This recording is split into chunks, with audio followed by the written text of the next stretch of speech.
a senhora Rachel Lynde se surpreende. A senhora Rachel Lynde morava exatamente no ponto em que a estrada principal de Avonlea descia rumo a um pequeno vale, rodeado por bétulas e brincos de princesa, e atravessado por um riacho cuja nascente ficava lá atrás, em um bosque na propriedade do velho senhor Cuthbert. Esse riacho era um curso de água veloz e intrincado em seu percurso pelo bosque, com cascatas e poços secretos e sombrios. Entretanto, quando se aproximava do vale da família Lynde, o riacho ficava tranquilo e bem comportado, pois nem mesmo um mero curso de água poderia passar diante da porta da senhora Rachel Lynde sem o devido respeito ao decoro e à decência. E é bastante provável que o riacho estivesse ciente de que a senhora Rachel estaria sentada perto da janela, mantendo os olhos bem atentos a tudo e a todos que passassem por ali, fossem riachos, crianças ou qualquer outra coisa, e que caso ela percebesse algo estranho ou fora do lugar habitual, nunca descansaria enquanto não descobrisse tudo a respeito. Havia muita gente no pequeno povoado de Avonlea e fora dele, que gostava de bisbilhotear a vida dos vizinhos, mesmo que para isso fosse preciso negligenciar os próprios assuntos. Mas a senhora Rachel era uma daquelas criaturas capazes de cuidar de seus afazeres e ainda tomar conta da vida das outras pessoas. Ela era uma excelente dona de casa, sempre cumpria suas obrigações e fazia isso muito bem. Administrava o grupo de costura, ajudava na gerência da escola dominical e era quem dava o mais valioso suporte para a Sociedade de Ajuda Humanitária da Igreja e ao Instituto para Missões Estrangeiras. No entanto, com todas essas ocupações, a senhora Rachel ainda tinha tempo mais do que suficiente para permanecer durante horas sentada perto da janela de sua cozinha tricotando colchas. Já tinha feito 16 delas, como as donas de casa de Avonlea costumavam contar sempre com muita admiração, e mantendo os olhos sempre bem atentos à estrada principal, que atravessava o vale e subia sinuosamente a colina íngreme e avermelhada mais adiante. Como a Avonlea ocupava uma pequena península triangular no Golfo de St. Lawrence, com água dos dois lados, qualquer pessoa que entrasse ou saísse do povoado teria de passar por aquela estrada e, portanto, submeter-se ao julgamento severo e invisível de olhos que tudo viam. E era assim que a senhora Rachel se encontrava certa tarde, no início do mês de junho. Os raios quentes e brilhantes do sol entravam pela janela. O pomar na encosta abaixo da casa estava coberto de flores brancas e cor-de-rosa, sobre as quais voavam e zumbiam muitas abelhas. Thomas Lynde, um homem pequeno e dócil, a quem o povo de Avonlea se referia como o marido de Rachel Lynde, estava plantando na encosta da colina, no terreno atrás do celeiro, suas últimas sementes de nabo, e era quase certo que Matthew Cuthbert também estivesse semeando as dele no grande campo vermelho ao lado do riacho, bem mais à frente, na propriedade chamada Green Gables.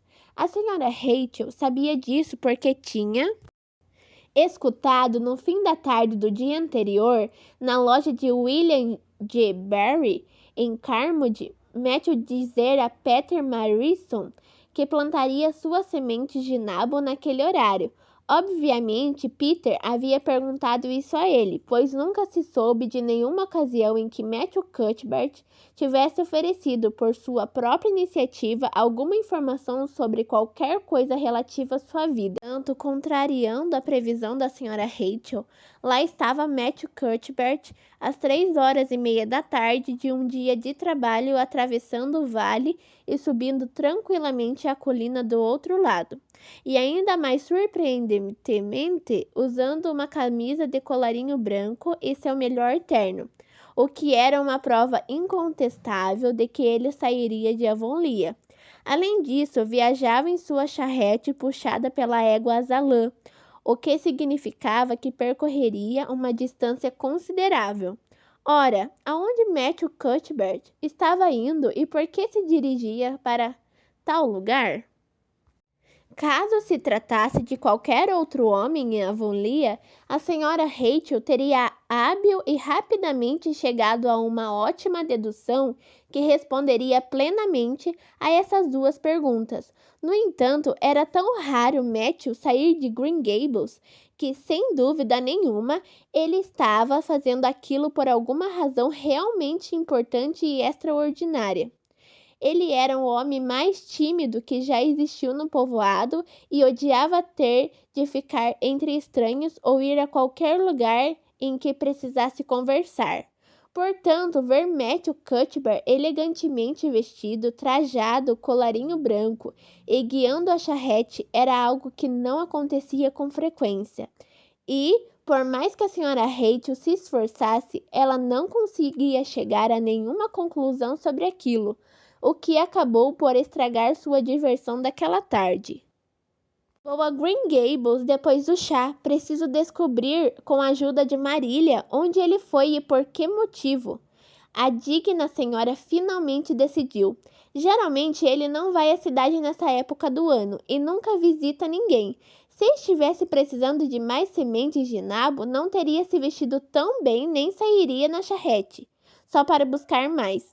Mas também não estava indo rápido o suficiente para alguém supor que pretendia procurar um médico. De fato, alguma coisa deve ter acontecido a partir da noite passada, para fazer com que ele saísse daquele jeito.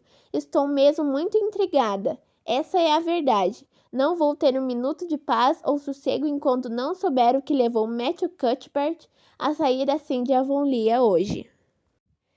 Era preciso fazer isso, porque naquela ilha do Canadá, Príncipe Edward Island, as pessoas tinham o costume de cumprimentar todos que encontrassem, independentemente de serem conhecidos ou não. Matthew temia todas as mulheres, com exceção de Marília e da senhora Rachel, pois sempre tinha uma sensação desconfortável de que aquelas criaturas misteriosas estavam rindo secretamente dele. E pode até ser que ele estivesse certo quando pensava assim, pois sua aparência era meio estranha. Era um homem desajeitado, com cabelos grisalhos, tocando os ombros caídos e com uma barba castanha, espessa e macia, que ele cultivava desde os 20 anos de idade. De fato, o aspecto que apresentava aos 20 anos era bem parecido com o que possuía aos 60, não fosse pelo tom agora acinzentado do cabelo. Capítulo 2. Matthew Cuthbert se surpreende. Matthew Cuthbert e a égua Azalã trotavam confortavelmente sobre os quase 13 quilômetros de estrada até Bridge River. Era uma estrada bonita, margeada por propriedades rurais bem cuidadas e ocasionalmente atravessada por um bosque de abetos ou um vale onde havia ameixas silvestres pendentes em galhos cobertos de flores. O ar estava perfumado com o doce aroma dos muitos pomares de macieiras, e os prados distantes estavam cobertos por uma névoa semelhante a um manto púrpura e pérola. Enquanto isso, Matthew gostava de viajar assim, à sua maneira, com exceção dos momentos em que encontrava mulheres pelo caminho e tinha de acenar para elas com a cabeça. Neste momento, a senhora Rachel saiu da alameda e entrou no quintal atrás de Green Gables. Era uma área muito verde, limpa e bem cuidada, com grandes e respeitáveis salgueiros de um lado e imponentes álamos negros do outro. Não havia um pedaço de galho seco ou uma pedra fora do lugar, pois, se houvesse, a senhora Rachel certamente teria visto. Particularmente, ela achava que Marília Cuthbert varria aquele quintal tão frequentemente quanto varria sua casa, pois estava claro que seria possível comer uma refeição colocada diretamente sobre aquele chão, sem, contudo, ingerir nenhuma sujeira.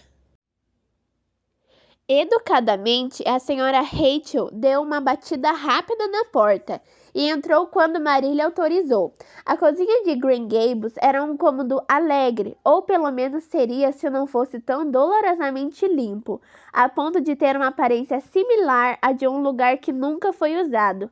As duas janelas davam vista para o leste e para o oeste, respectivamente. Através da que mostrava o oeste, pela qual era possível ver o quintal, entrava um feixe da luz suave do sol de junho. Já pela do leste, podiam ser avistadas as flores brancas das cerejeiras do pomar à esquerda, e mais adiante bétulas delgadas nas margens do riacho, que atravessava o vale verdejante e coberto por um amaranhado de videiras. Era perto dessa janela que Marília Cuthbert se sentava, o que raramente acontecia, pois estava sempre ligeiramente desconfiada dos raios de sol, que lhe pareciam demasiadamente dançantes e irresponsáveis, em um mundo que deveria ser levado mais a sério.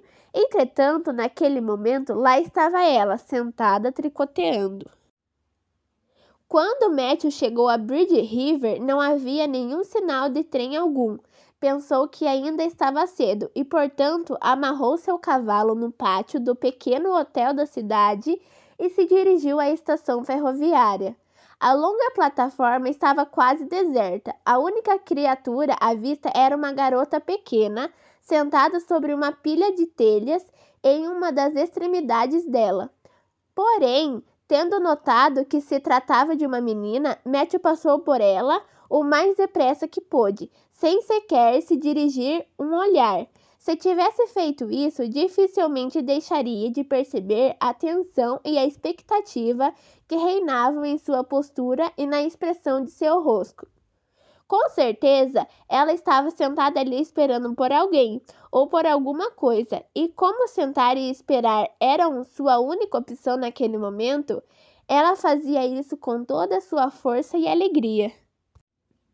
A mesa que ficava atrás de onde Marília se encontrava já estava posta para o jantar, e antes de fechar completamente a porta, a senhora Rachel já tinha feito uma nota mental de tudo que estava sobre ela.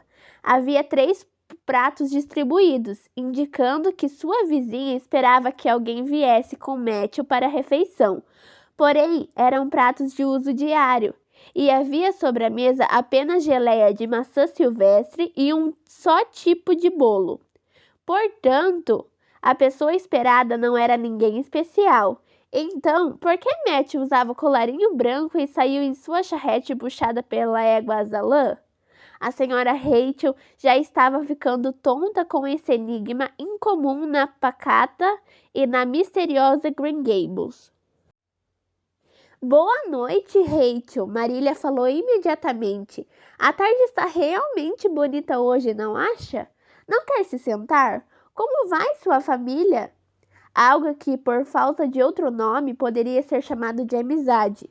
Existia e sempre havia existido entre Marília Cuthbert e a senhora Rachel, apesar ou talvez por causa de suas diferenças. Matthew encontrou o oficial responsável pela estação, que estava fechando a bilheteria e se preparando para ir para casa jantar, e lhe perguntou se o trem às 5h30 ia demorar a passar por ali. Marília era uma mulher alta e magra, com muitos ângulos e nenhuma curva. Seu cabelo escuro apresentava algumas mechas grisalhas e estava sempre penteado, formando um pequeno coque atrás da cabeça, preso muito firmemente por 2 grampos de metal. Parecia uma mulher pouco experiente e muito rígida, o que ela realmente era. Entretanto, havia às vezes uma expressão em sua boca que, se tivesse sido um pouco mais praticada, poderia ser indicativa de algum senso de humor. Estamos muito bem, a senhora Rachel respondeu. Mas, quando vi Matthew sair hoje, tive receio de que você não estivesse bem. Pensei que talvez ele estivesse indo em busca de um médico. Os lábios de Marília se contraíram, demonstrando que ela já esperava por aquela pergunta. Ela sabia que a senhora Rachel viria, pois a visão de Matthew partindo daquela maneira tão inexplicável seria estímulo demais curiosidade de sua vizinha. O trem das 5h30 veio e foi embora há meia hora. O homem apressado respondeu, mas deixou um passageiro para o senhor, uma menina. Está sentada ali, sobre as telhas. Pedi que ficasse na sala feminina de espera, mas ela falou que preferia ficar do lado de fora. Disse que aqui havia mais oportunidades para usar a imaginação. Ora, eu diria que ela parece uma personagem bastante rara. Não estou aguardando uma menina, Matthew afirmou, sem dar muita atenção ao que o homem dizia. Vim buscar um garoto. Ele deveria estar aqui. A senhora Alexandra Spencer ia trazê-lo da Nova Escócia para mim. O oficial deu um assovio curto, mostrando-se admirado. Imagino que haja algum engano, falou. A senhora Spencer saiu do trem junto com essa menina e a deixou sob minha guarda. Disse que o senhor e sua irmã estavam adotando a garota, que ela vinha de um orfanato e que o senhor viria buscá-la agora. Isso é tudo o que sei. E não existe nenhum outro órfão escondido por aqui. Não estou entendendo nada, afirmou Matthew, sem saber como agir e desejando que Marília estivesse por perto para lidar com aquela situação.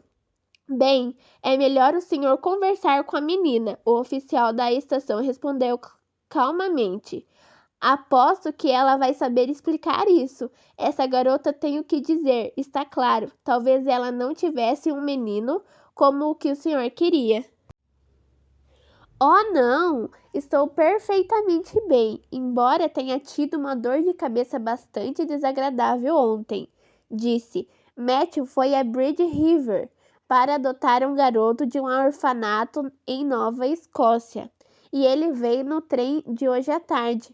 Se Marília tivesse falado que Matthew tinha ido a Bridge River se encontrar com um canguru australiano, a senhora Rachel não teria ficado tão perplexa. Na verdade, a mulher ficou paralisada por uns 5 segundos, embora fosse absolutamente impensável que Marília estivesse zombando dela. A senhora Rachel foi quase forçada a supor isso. Está falando sério, Marília? Perguntou assim que sua voz retornou. Sim, claro! Marília respondeu naturalmente, como se adotar garotos de um orfanato em Nova Escócia fizesse parte de uma rotina normal de primavera em qualquer fazenda bem administrada de Avonlea, e não uma inovação da qual nunca se tinha ouvido falar. Assim dizendo, o homem foi embora rapidamente, pois estava com fome, e deixou o pobre Matthew com a tarefa de fazer o que para ele era mais difícil do que tirar um leão de seu covil, puxando-o pela barba. Dirigir-se a uma menina desconhecida, uma menina órfã, e lhe perguntar por que ela não era um menino, lamentando-se internamente, Matthew se virou e se arrastou lentamente pela plataforma em direção à garota. A senhora Rachel sentiu que havia recebido um severo golpe mental. Seus pensamentos eram só exclamações. Um garoto de um orfanato. Ora, com certeza o mundo está virado de cabeça para baixo. Depois disso, nada mais se surpreenderia. Nada. Afinal de contas, como foi que essa ideia veio parar na sua cabeça, Marília? Ela perguntou com um tom de completa reprovação. Afinal, aquela decisão havia sido tomada sem que sua opinião fosse consultada e por isso era digna de reprovação. Bem, já vínhamos pensado nisso há algum tempo, melhor dizendo, durante todo o inverno, Marília explicou. A senhora Alexandra Spencer esteve aqui um dia antes do Natal e nos contou que na primavera ia trazer uma garotinha do orfanato de Hopton. A prima dela mora lá e a senhora Spencer visitou esse orfanato. Ela sabe tudo sobre ele. Desde então, Matthew e eu começamos a falar sobre isso, de tempos em tempos. Pensamos em buscar um garoto. Matthew está envelhecendo, sabe como é, já tem 60 anos. Não é mais tão ágil como era antes. E além do mais, está com problemas sérios no coração. Você sabe como é desesperadamente difícil contratar trabalhadores para nos ajudar. Nunca se acha ninguém, a não ser aqueles adolescentes franceses estúpidos. E, assim, Assim que você consegue ensiná-los a fazer as coisas do jeito apropriado, vão embora para trabalhar nas fábricas de carne de lagosta enlatada, ou se mudam para os Estados Unidos. No início, Matthew sugeriu que trouxéssemos um rapaz da Inglaterra, mas eu disse não categoricamente. Eles podem ser bons, não estou dizendo que não são, mas não quero meninos de rua londrinos. Falei com ele, ao menos que seja um garoto nascido aqui. De qualquer modo, vamos correr um risco, mas vou me sentir mentalmente melhor e dormir melhor à noite se tivermos conosco um rapazinho canadense. Por fim, decidimos pedir à Sra. Spencer que escolhesse um para nós quando ela fosse buscar sua menina. E na semana passada, quando soubemos que ela estava indo, lhe enviamos uma mensagem pelos parentes de Richard Spencer, que vivem em Carmody, no qual pedimos que nos mandasse um garoto apropriado e esperto, de 10 ou 11 anos.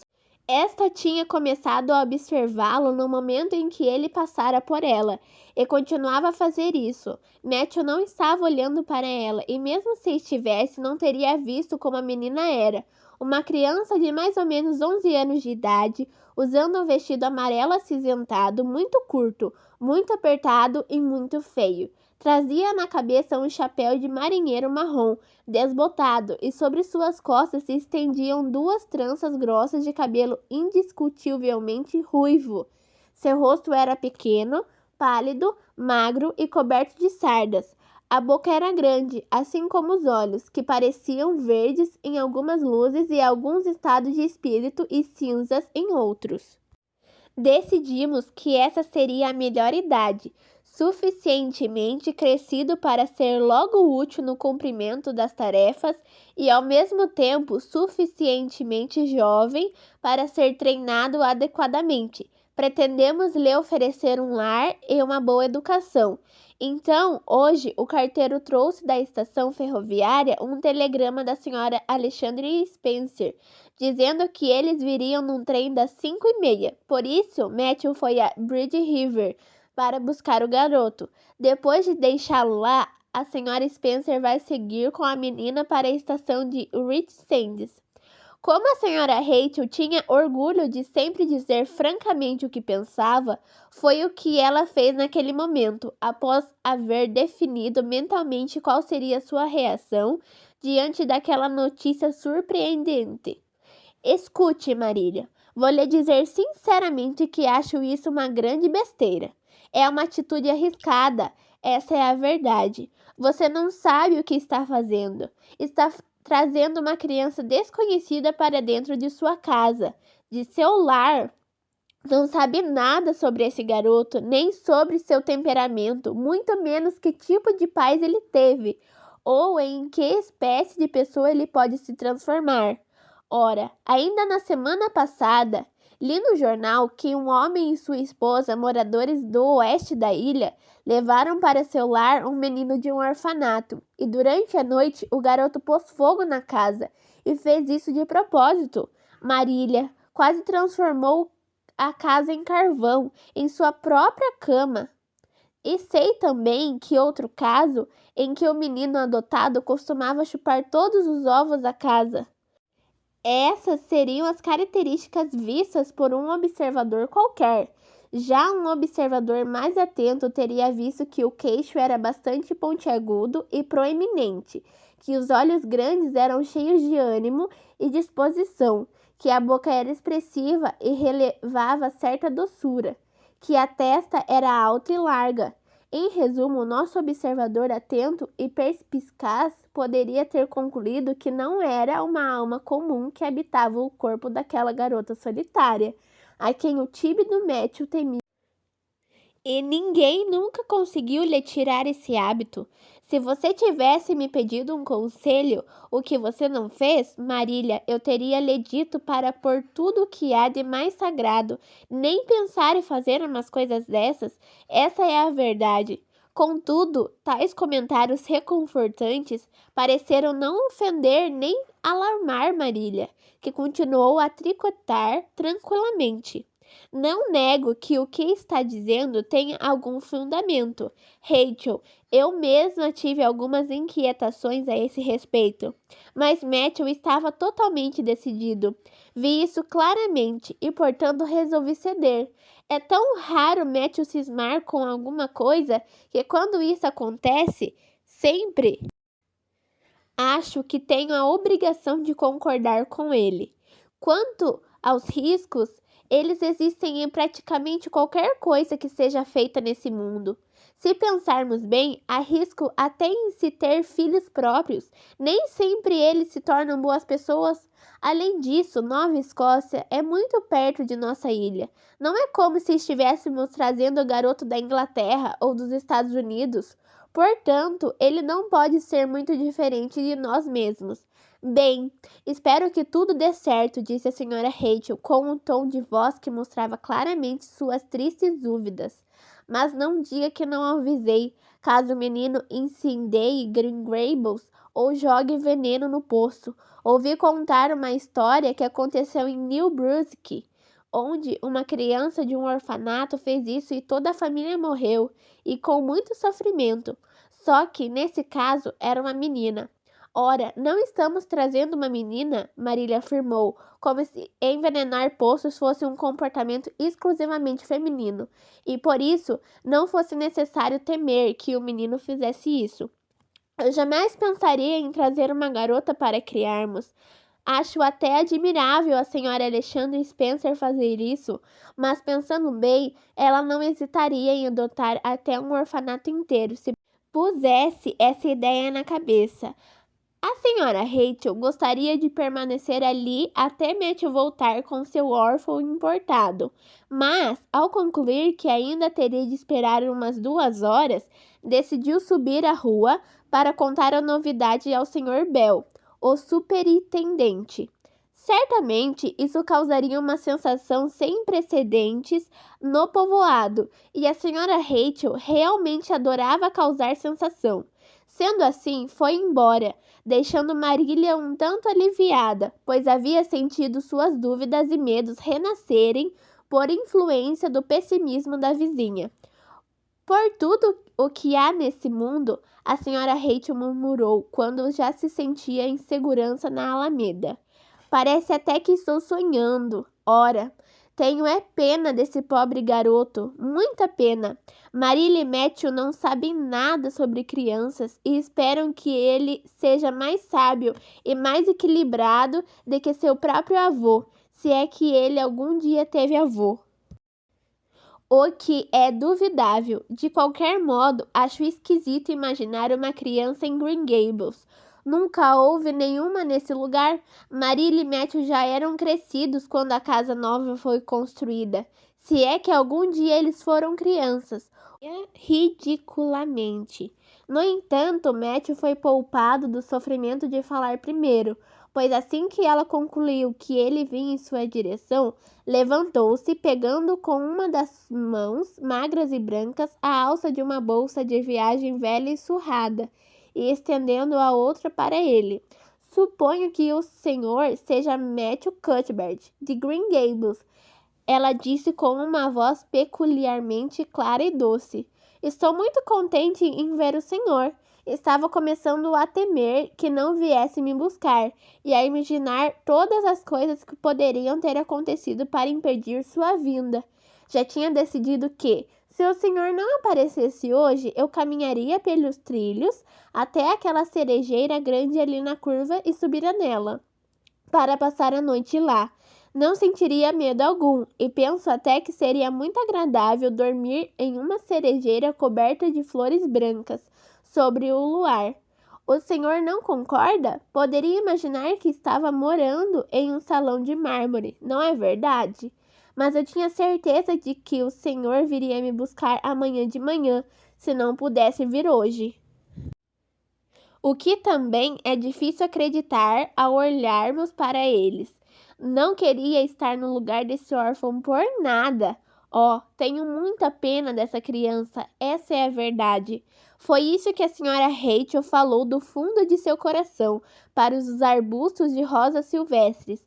Mas se ela pudesse ter visto a criança que esperava pacientemente na estação ferroviária de Bridge River, naquele exato momento, sua piedade seria ainda maior e mais profunda.